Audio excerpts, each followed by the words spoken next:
Assalamualaikum Beres, selamat datang kembali di Guru Gembul Channel. Akhir-akhir ini Indonesia dihebohkan oleh berita tentang Nahdlatul Ulama yang pecah belah, yang ada keributan-keributan di dalamnya.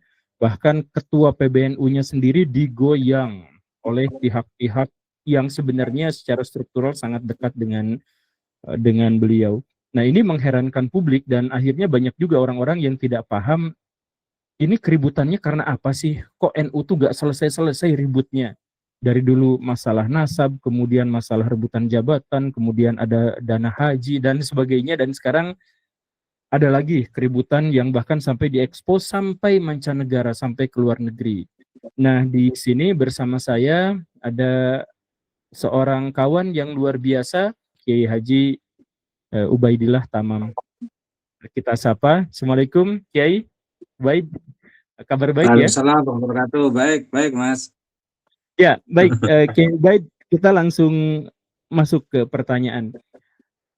Persengketaan antara Rais Am dan Ketua PBNU itu sudah dipublikasikan dan beberapa poin yang menjadi alasan diantaranya adalah karena pimpinan atau Ketua PBNU itu terkait dengan jaringan Yahudi internasional atau Zionis, dan itu dipublikasikan sampai ke luar negeri. Kemudian juga ada beberapa protokol yang dilanggar dan termasuk juga masalah keuangan dan masalah pendanaan. Menurut Kiai, benar atau tidak alasan kisruh PBNU adalah masalah Zionis Israel? Oke, terima kasih Mas Guru Gembul. Ya Mas ya Guru, jadi Mas Guru. Sebenarnya itu kulit luar Mas Guru. Ada hal yang paling inti, yang substansial menyebabkan sumber konflik. Yang pertama tentu terkait dengan human interest di internal pengurus besar Nahdlatul Ulama. Human interest itu ada dua hal yang menyebabkan. Human interest terkait dengan kehendak kuasa dalam posisi kuasa di internal PBNU, siapa yang harus mengatur dan siapa yang harus diatur. Masing-masing ada kehendak kuasa yang memang bagaimana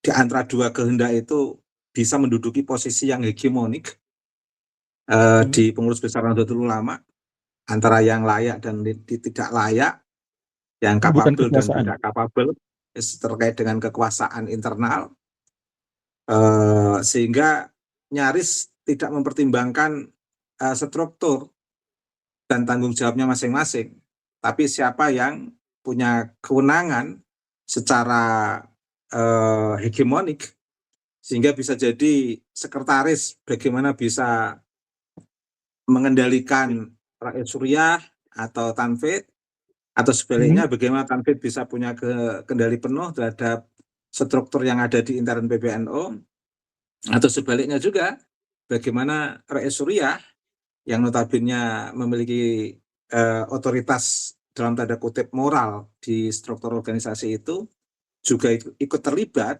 dalam hal-hal yang terkait dengan human interest, kepentingan kekuasaan itu.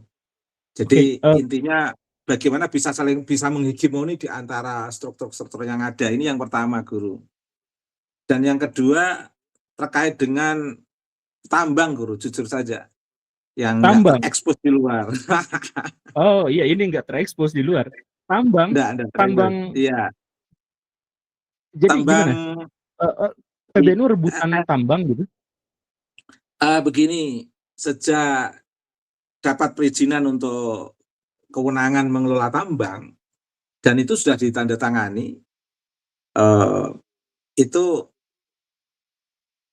ada investor yang sudah masuk, katakan begitu, untuk menanamkan permodalan, tetapi sampai sekarang belum kunjung untuk dikelola dengan baik. Akhirnya tentu investor itu dalam tanda kutip kecewa mengapa belum belum berlangsung dengan baik, dan pada posisi itulah antara pengurus besar Nahdlatul Ulama itu ya mungkin karena sumber daya yang belum siap, Guru Gembul.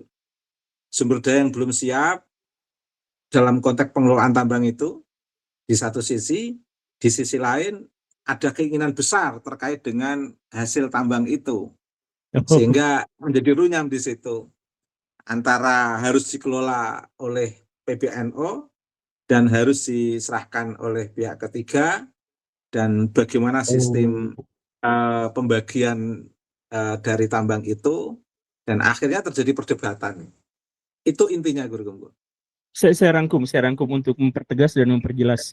Jadi sejak PBNU mendapatkan hak untuk pertambangan, konsesi pertambangan, sebenarnya secara sumber daya manusia mereka belum mampu untuk mengelola tambang, dan karena itu membutuhkan pihak ketiga. Tetapi ada yang menginginkan atau jadi mereka tidak mampu untuk mengelola tambang, tapi mereka memaksakan untuk mendapatkan mendapatkan untung dari tambang itu, sehingga terjadi perdebatan siapa yang mengelolanya, termasuk mengundang pihak ketiga, begitu? Iya, kira gitu. Jadi Ya, tarik jadi menarik dalam sistem pengelolaan tambang istilahnya. tarik menarik dalam pengelolaan tambang. Ketua Iya. PBNU di posisi mana ini? Saya nggak tahu persis, informasi yang masuk ke saya, pengurus besar Nahdlatul Ulama dalam konteks ini Tanfit, sebenarnya ingin tambang itu dikelola sendiri oleh PBNO. Oke. Sementara informasi yang saya terima, Saifullah Yusuf dan dalam tanda kutip kawan-kawan itu menginginkan bagaimana itu dikelola oleh pihak ketiga. Dan posisi istilah saya tarik menarik ini terjadi karena memang persoalan tersendiri dalam sistem pengelolaan tambang itu, Guru Gembul. Ya, saya memaklumi karena mungkin mereka ini adalah para politisi, aktivis yang secara belum fokus dalam konteks pengelolaan tambang di lapangan itu seperti apa, karena itu capital terkait dengan relasi kapitalisme global, terkait dengan lingkungan, dan terkait dengan bagaimana mengelola sistem keuangan relasinya dengan hasil dari pertambangan ini, itu kan juga persoalan tersendiri. Karena sesuatu yang ada kaitannya dengan keuangan dan itu tidak sedikit hasilnya dan risikonya juga tentu akan menjadi problem.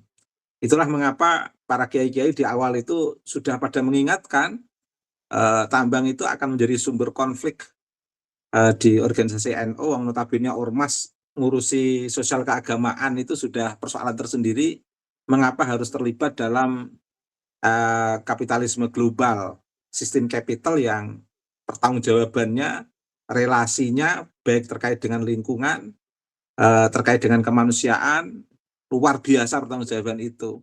Sehingga sekarang belum beroperasi sudah dirasakan problem itu. Nambangnya belum, berantemnya udah ya. Dan itu, tapi ini sampai mengajukan tuntutan untuk mundur. Posisi Rais Amnya bagaimana ini, Pak? Apa Rais Am adalah bagian yang terlibat dalam perebutan tambang ini, atau hanya tadi sekjen aja? Saya melihatnya dari gejala yang nampak. Ketika Rais Am harus ikut menandatangani terkait dengan mundurnya Gus Yahya, berarti Rais Am secara tidak langsung terlibat. Karena beliau menandatangani langsung untuk memberikan jeda waktu 3 hari kepada Gus Yahya. Jika 3 hari tidak mengundurkan diri, maka akan diundurkan. Dan itu tanda tangan langsung Rais Am, dan itu terpublish. Ya, Ini betul. bukan isu saya, bukan. Nah, saya membaca dari gejala itu, berarti Rais Am masuk dalam kerjasama ini. Kerjasama apa saya mengatakan? Kalau di luar NU sebenarnya saya sering mengatakan dengan istilah unholy alien, kerjasama busuk. Tapi kalau di NU saya nggak mau mengatakan itu saya. Ini Kalau Kiai. di NU saya mengatakan kerjasama yang mencari kemaslahatan mungkin Guru Gembul. Oh iya. Kiai tadi Kiai mengatakan bahwa walaupun PBNU dan Rais Am bersengketa untuk memperebutkan tambang, tadi Kiai bilang Kiai NU itu sebenarnya sudah memperingatkan sebelumnya supaya jangan ngambil tambang karena ini yang akan memicu konflik. Betul ya? Ya, ya. Nah, Sebenarnya berarti kenapa berarti di lanjut? sini ya, berarti di sini antara PBNU sebagai struktur dengan Kiai NU sebagai kultur itu sejak awal udah beda pendapat. Sudah beda pendapat.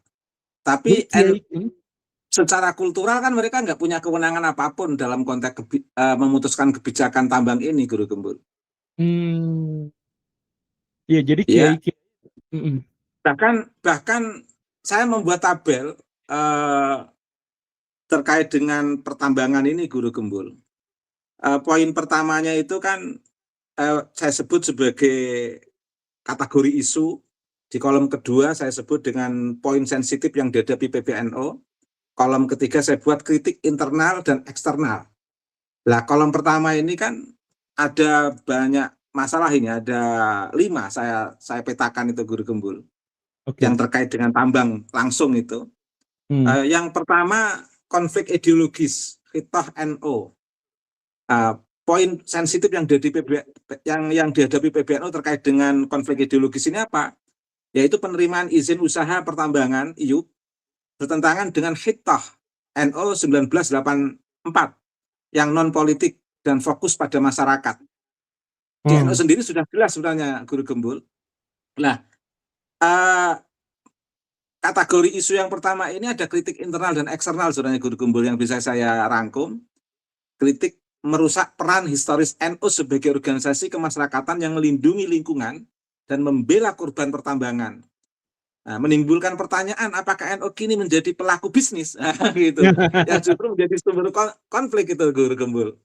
Berarti sebenarnya di PBNU ada tulisan catatan tidak boleh nambang atau tidak boleh ikut-ikutan yang gitu? Ada. Fokus pada non politik dan fokus pada masyarakat. Itu khitah NU 1984, Guru Gembul. Kalau fokus pada masyarakat non politik, berarti kan jangan kemana-mana gitu loh NU. Iya betul. Harus fokus. Kemudian kategori isu yang kedua, pertimbangan fikih dan etika.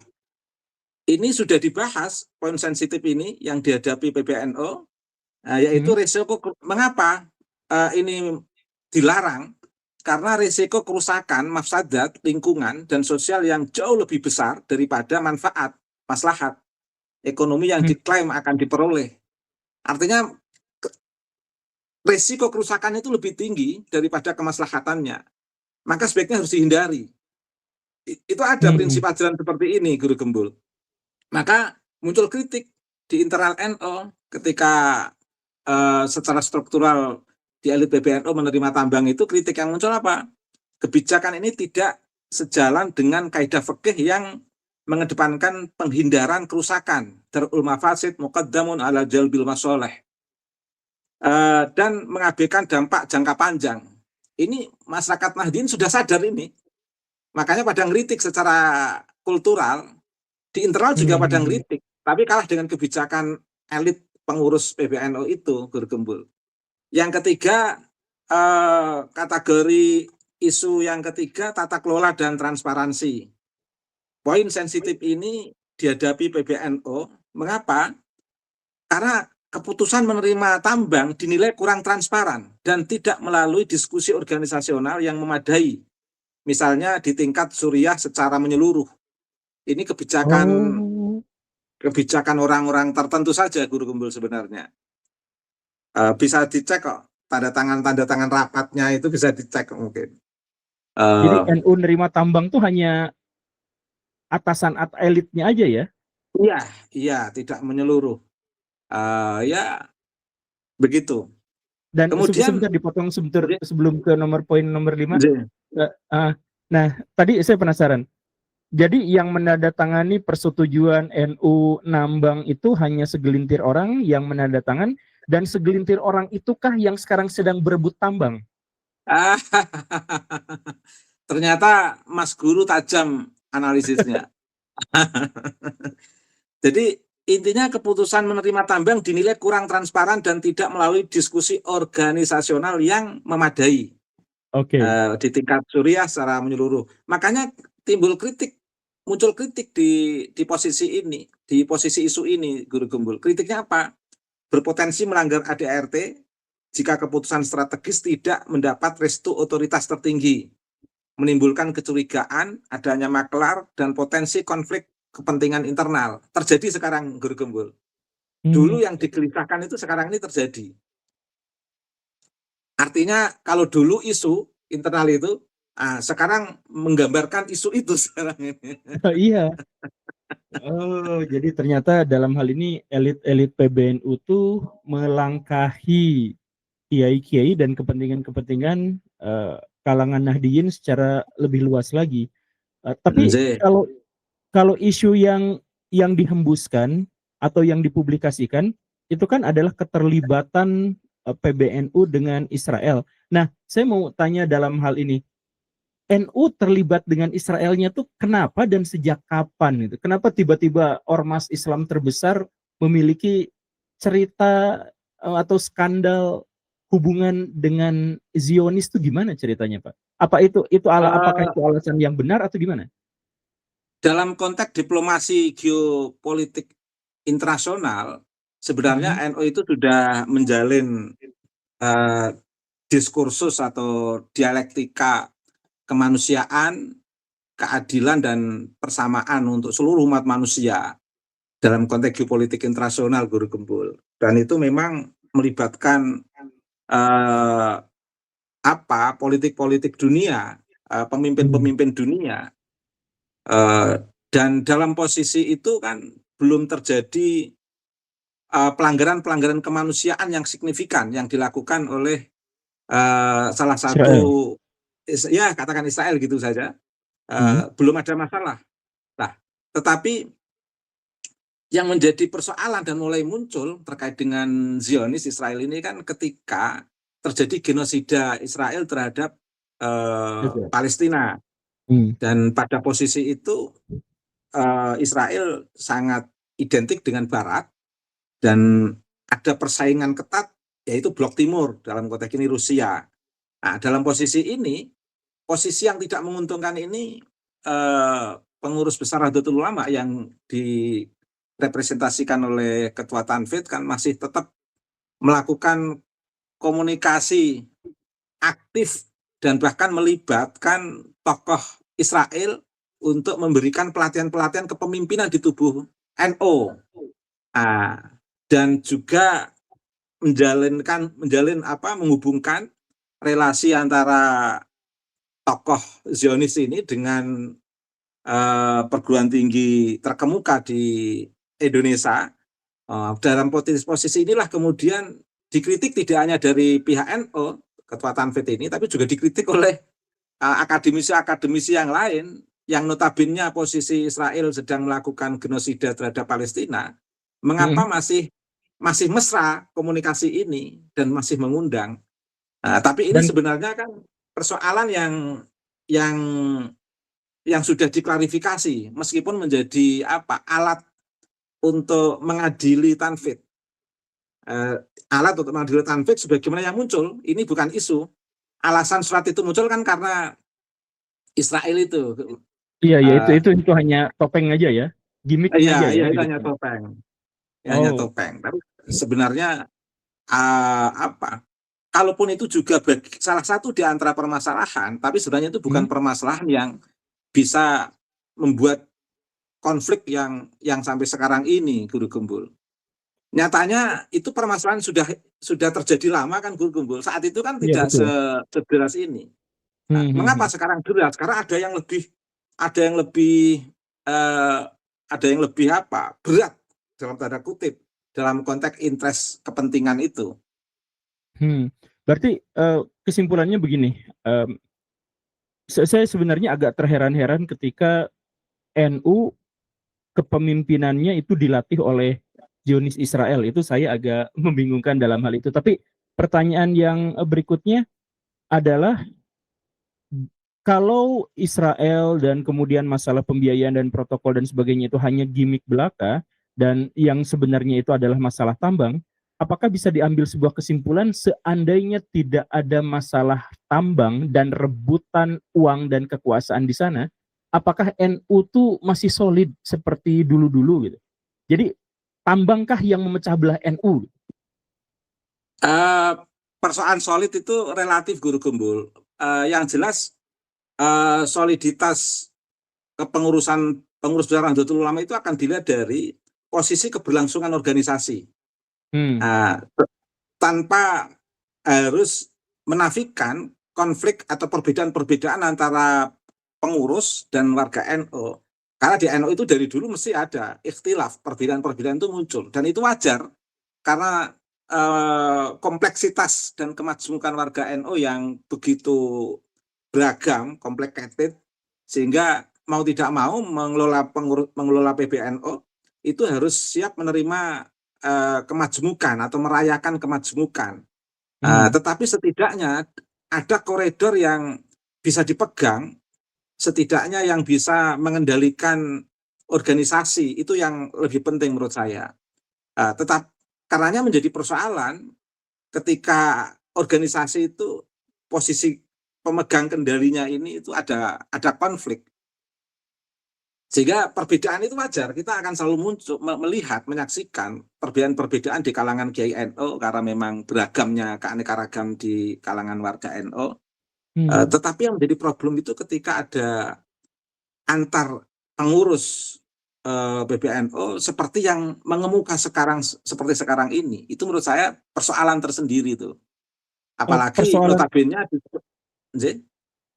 persoalan tersendiri yang Kiai sampaikan itu berarti benar-benar serius. Maksudnya selama ini artinya NU itu sudah berbeda satu sama lain, beragam luar biasa, kulturnya juga berbeda-beda satu sama lain, satu kiai dengan kiai yang lain berbeda pendapat, tetapi mereka biasanya dirangkum dalam satu identitas yang sama, yaitu NU. Tetapi gara-gara tambang yang itu adalah masalah duniawi, itu langsung pecah. Jadi begitu kesimpulannya. Iya, jadi dua hal yang selalu diingatkan pada kita, orang itu kalau sudah masuk ke hubbud dunya dan al-jah wal sultah, dunia dan kekuasaan, itu jangankan mengatur penguasa, mengatur rakyat pun nggak akan bisa. Padahal seharusnya seorang ulama itu kan harus bisa mengatur penguasa, juga mengatur rakyat. Nah, karena tambang ini, bagaimana bisa mengatur penguasa? NU itu sudah tidak, pengurus NU itu sudah tidak memiliki bargaining power dan relation di mata Presiden Prabowo. Di mata rakyat juga demikian. Harusnya sebagai ketua organisasi besar seperti NU, itu harusnya kan bisa mengatur negara. Artinya dalam konteks ini bisa menjadi kekuatan civil society yang bisa menjadi penyeimbang penguasa pemerintah, biar terjembatani antara politik penguasa dengan kehendak rakyat, sehingga bisa menjadi jembatan yang baik dan indah. Artinya dalam posisi seperti ini sekarang ini sudah peran-peran itu sudah tidak bisa dirasakan. Bahkan di mata pemerintah seolah-olah PBNU itu dalam tanda kutip tidak diperhitungkan, tidak diperhatikan, bahkan kurang mendapatkan tidak diperhatikan aja yang paling enak, Guru. Tidak diperhatikan. Kalau dulu kan namanya pengurus PBNU memberikan masukan kepada presiden langsung diperhitungkan, dipertimbangkan. Ada bargaining power dan bargaining relation yang sangat kuat dari PBNU ketika harus vis penguasa pemerintah. Nah, sekarang ini kayak lemah posisinya di hadapan pemerintah PBNU itu. Artinya apa? Mendampingi pemerintah lemah, apalagi mendampingi rakyat juga sangat lemah. Seolah-olah berjalan sendiri begitu. Jadi karena tambang ini diberi oleh pemerintah dan PBNU kemudian menerimanya dan kemudian mereka berebut di sana, maka pemerintah menganggap PBNU itu ya hanya sekedar pihak yang sudah diberi tambang dan karena itu nggak usah melawan lagi dan karena itu dia tidak lagi memiliki bargaining terhadap pemerintah, begitu ya? Sebenarnya kalau permainannya cantik, meskipun dikasih tambang pun sebenarnya bisa memberikan kontribusi yang penting kepada pemerintah, Guru Gembul. Tapi mungkin karena peran-peran transformatifnya tidak bisa dirasakan oleh pemerintah barangkali, sehingga kurang diperhitungkan. Nah, istilah yang paling tepat kurang diperhitungkan sekarang ini. Kurang diperhitungkan jalur vertikal, lemah dalam konteks pendampingan jalur horizontal, dalam konteks ini rakyat. Oke, saya pengen menggarisbawahi ini. Maksud bahwa pemerintah sekarang mengabaikan dan tidak terlalu memperdulikan PBNU itu maksudnya jadi orang-orang NU hanya jadi sapi perah untuk pilkada dan pemilu gitu, kemudian tuntutan permintaan mereka itu sudah tidak lagi digubris atau tidak diprioritaskan oleh pemerintah, begitu? Ya, itu nampak di permukaan, Guru Gembul. Bukan isu itu. Oh, itu bukan isu lagi, itu sudah rahasia umum. Jadi bahasa yang paling enak itu pengurus besar Nahdlatul Ulama itu kurang berwibawa di mata pemerintah, kurang diperhitungkan di mata pemerintah. Masukan-masukannya itu lemah di hadapan pemerintah. Oh, istilahnya iya. bargaining power, bargaining relation-nya itu kurang kuat di hadapan pemerintah. Bahasa saya itu ya itu kayak dientengkan gitu. Kamu, gitu aja istilah yang paling enak kamu dikasih tambang aja belum masih berantem gitu. Ada saran kritik dari Kiai Ubaid untuk PBNU, Rais Am dan lain-lain? Masih dua. Saya lanjutkan secara cepat dulu ya. Oke. Kemudian yang ketiga, keempat, kelima, tata kelola dan transparansi isunya. Poin sensitif yang dihadapi PBNU terkait dengan tata kelola dan transparansi ini apa? Keputusan menerima tambang dinilai kurang transparan dan tidak melalui diskusi organisasi. Tadi sudah. Langsung saja yang keempat ini, Guru Gembul. Kontradiksi dan polarisasi isunya. PBNU menerima tawaran tambang, sementara ormas keagamaan besar lain seperti Muhammadiyah dan PGI menolak secara tegas. Kemudian kritiknya apa? Memposisikan PBNU berseberangan dengan arus utama ormas keagamaan lain dalam isu lingkungan dan memicu penolakan keras dari kader muda NU di tingkat daerah. Kemudian yang terakhir, dampak sosial potensi konflik. Isu sensitifnya apa? Jika NU menjadi pelaku tambang, ia berisiko berhadapan langsung dengan masyarakat yang menolak atau berdampak negatif oleh operasi pertambangan di wilayahnya. Ya, isu sensitifnya apa? Kritik internalnya apa? Di sini ada kritik internal, merusak kepercayaan umat di akar rumput Nahdien dan menghancurkan modal sosial NU sebagai penengah dan pelindung masyarakat. Ini kritiknya, Guru Gembul. Saya poin yang kelima itu benar-benar merasakan. Jadi maksudnya masyarakat dibenturkan langsung dengan NU karena biasanya pertambangan itu adalah urusan oligarki, konglomerasi, orang-orang besar, orang-orang elit yang bisa memiliki akses dan aset untuk mengelola tambang dan biasanya mereka bentrok dengan warga sekitar, warga sipil yang hak-haknya diambil. Nah, di sini NU yang dibentrokkan dengan warga sipil dan rakyat kecil itu. Dan saya punya pengalaman itu. Saya punya pengalaman, Guru Gembul. Di Rembang itu kan ada pertambangan semen yang di Rembang. Itu dulu di antara tokoh-tokoh yang mendampingi masyarakat tolak semen kan saya. Bahkan sampai menerbitkan buku, sudah terbit dan jadi bestseller buku itu, Guru Gembul, karya saya. Nah, ini bukunya. Maaf. Nah, ini bukunya ini. Ini buku karya saya ini. Buku karya saya ini Islam geger kendeng dalam konflik ekologis dan rekonsiliasi akar rumput. Ini ada 500 halaman, Guru Gembul. Saya tulis, diterbitkan buku Prenada Oh, itu kita betul-betul melawan pertambangan. Dan mengapa? Karena setiap ada pertambangan di sebuah masyarakat itu pasti mengorbankan lingkungan. Lingkungan lestari itu jadi rusak dan masyarakat itu jadi konflik. Jadi ada masyarakat itu jadi terpecah menjadi dua kubu, dua kelompok. Belum lagi nanti korban lingkungan, polusi dan lain sebagainya itu, Guru Gembul. Dan memang setiap ada pertambangan pasti di situ ada masyarakat yang dirugikan. Nah, biasanya yang melakukan ini kan pengusaha capital, high capital. Kalaupun high capital berbenturan dengan masyarakat itu kan ya umumnya dari dulu begitu.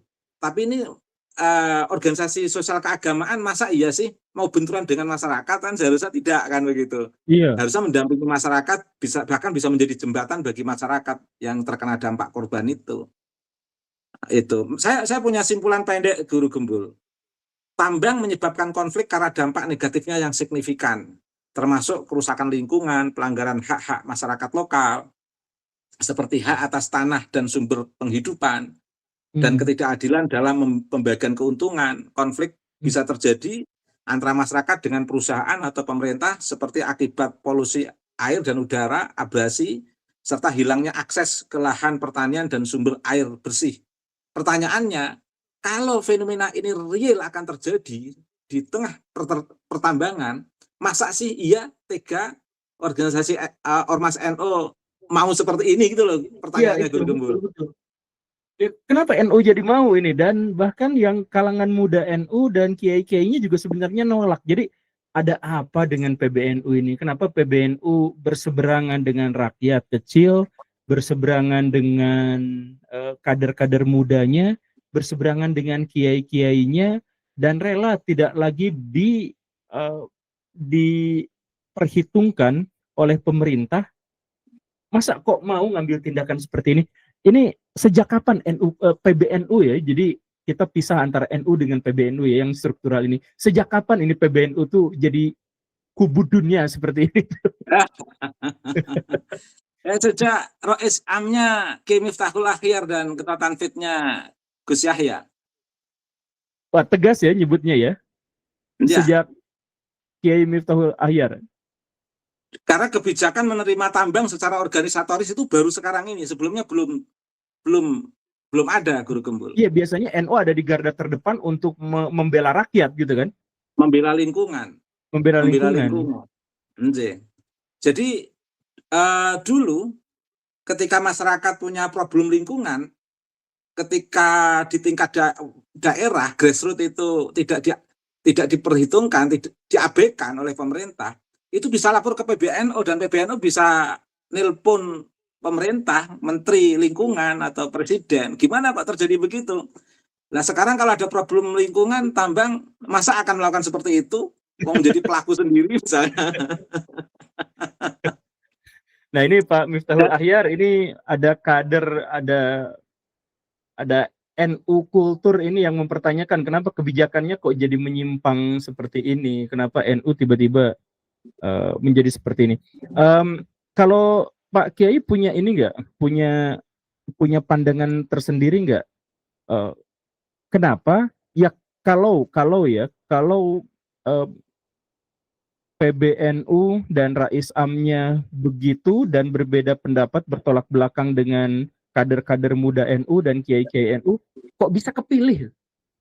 Jadi sebenarnya cara ininya gimana kok sampai yang tidak disetujui kebijakan-kebijakannya tuh kok malah yang kepilih gitu. Terus sebentar lagi kita ada pemilihan lagi kan kalau nggak salah tuh. Nanti ke depan gimana ini NU?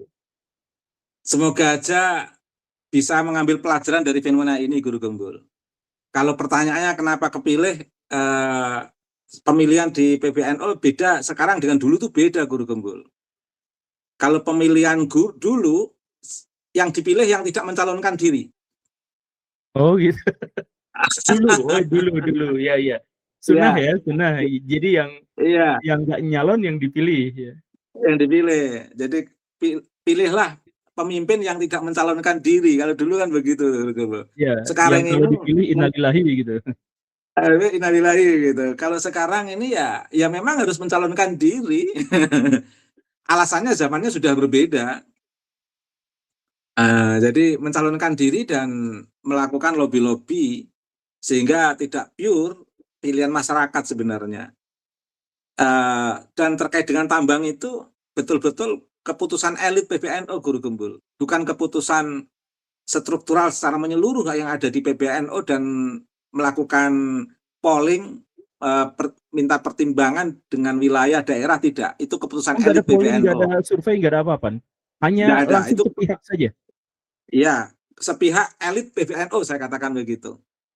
Sepihak elit PBNU yang sekarang berebut dan akhirnya mereka berantem sendiri, tapi mengatasnamakan kepentingan NU gitu ya. Saya sebenarnya cukup tercengang. Saya punya beberapa pertanyaan berikutnya, cuman saya berharap kita sudah mencukupkan materinya sampai sekian, karena bagi saya ini kekenyangan. Maksudnya ada banyak sekali informasi-informasi yang mind-blowing. Saya selama ini tuh baru menduga, tetapi ini ternyata dikonfirmasi bahwa pihak struktural Nahdlatul Ulama, pengurus besar Nahdlatul Ulama itu ternyata tidak lagi sesuai dengan garis aturan, dengan khitoh, dengan keinginan, dengan aspirasi dan inspirasi dari warga NU-nya sendiri. Dan akhirnya mereka berebut, memperebutkan tambang, memperebutkan akses terhadap kekuatan finansial, yang bahkan itu pun menjatuhkan kredibilitas mereka sendiri di depan pemerintah. Ya, ini semoga menjadi bahan perhitungan buat siapapun yang mendengar ini, bahwa ya risiko dari sebuah ormas yang terlalu besar mungkin adalah pada akhirnya mereka kebingungan sendiri untuk bisa menciptakan konsolidasi dan rekonsiliasi. Dan akhirnya mereka juga dikeroyok oleh kepentingan-kepentingan duniawi yang lebih besar. Pak Kiai, ada pernyataan berikutnya yang ingin ditambahkan? Oke, Guru Gembul, saya berharap kepengurusan yang berlangsung di periode ini menjadi pelajaran penting untuk seluruh pengurus NU, baik di tingkat wilayah maupun di tingkat daerah seluruh Indonesia, betul-betul mengambil pelajaran, hikmah, dan ke depan bagaimana memilih pemimpin di lingkungan Nahdlatul Ulama ini, khususnya di PBNU, itu betul-betul karena untuk kepentingan jangka panjang, membangun peradaban Islam Nusantara, membangun peradaban Indonesia, karena NU berdiri itu untuk Indonesia, bukan untuk elit pengurus PBNU. NU berdiri itu untuk Islam Nusantara, bukan untuk elit pengurus PBNU. Karena pilihlah elit pengurus PBNU yang betul-betul untuk Indonesia, untuk Islam Nusantara, untuk masyarakat. Saya pengen nangis. Untuk masyarakat. Untuk masyarakat. Untuk masyarakat, Guru Gembul. Pilihlah pemimpin yang untuk masyarakat, untuk Indonesia, dan untuk Islam Nusantara. Itu harapan saya, Guru Gembul, dan ini pelajaran penting untuk kita semua. Terima kasih.